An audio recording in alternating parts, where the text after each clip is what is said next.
When we hear the story of Martha and Mary, the sisters who were such close friends of Jesus, we most likely know which one we are. I have always been a Martha, and like most Marthas, perhaps a little smug about it, we Marthas might roll our eyes when this gospel comes up, picturing Mary sitting on the floor listening to Jesus, and feeling Martha's slow burn at her unhelpful sister.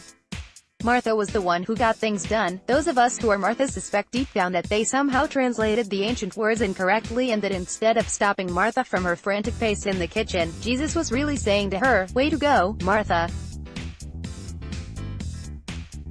If you weren't running around getting things done, we wouldn't have dinner tonight, or a place to gather." Martha was the one who would argue with her dear friend, Jesus, and complain to him about things that seemed unfair. She had a spark to her that I admire. My Martha life has always been guided by to-do lists and priorities. I am all about productivity, tidying things up and closing the cupboard doors that stand open. I am efficient and self-reliant. And then I got sick. This summer, after a small but nagging headache that lasted a few weeks, I found myself in the emergency room of the hospital. I had a bleeding on my brain. I was in intensive care for 6 days. My head was shaved and I had surgery and was sent home to do nothing. I have spent the last 4 months at home, recovering, waiting for my energy to return. For the first time in 36 years, I don't go into an office every day. I don't do much of anything. Day by day, week by week, I can feel my energy slowly returning, but in the meantime I have been cared for tirelessly by my dear husband. I had meals delivered by a dozen people in our parish, some I hardly knew. People sent flowers and cards, letters and plants. For the first time, I wasn't the doer but the receiver. And for these past months, I have been Mary, sitting quietly, reading, watching my husband put together every meal. Seeing my colleague at the office carry on with our work, receiving.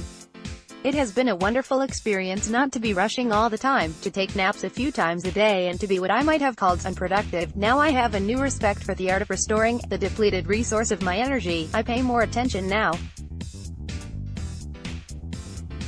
I watched my summer garden in fascination and have really noticed the spectacular fall leaves.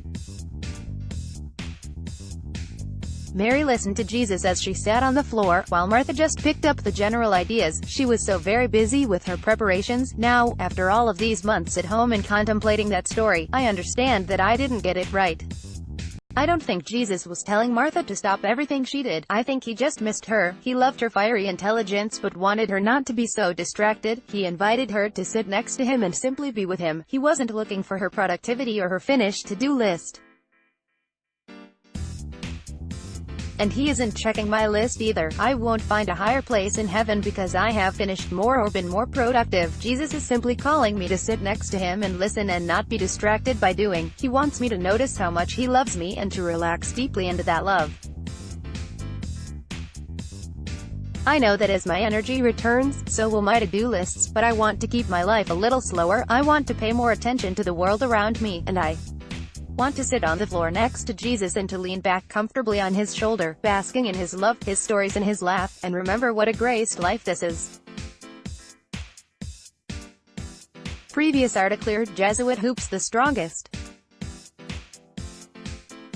Next article: Day's letter to an agnostic. Maureen McCann Waldron graduated from Creighton University with a degree in journalism and then spent 22 years in corporate public relations.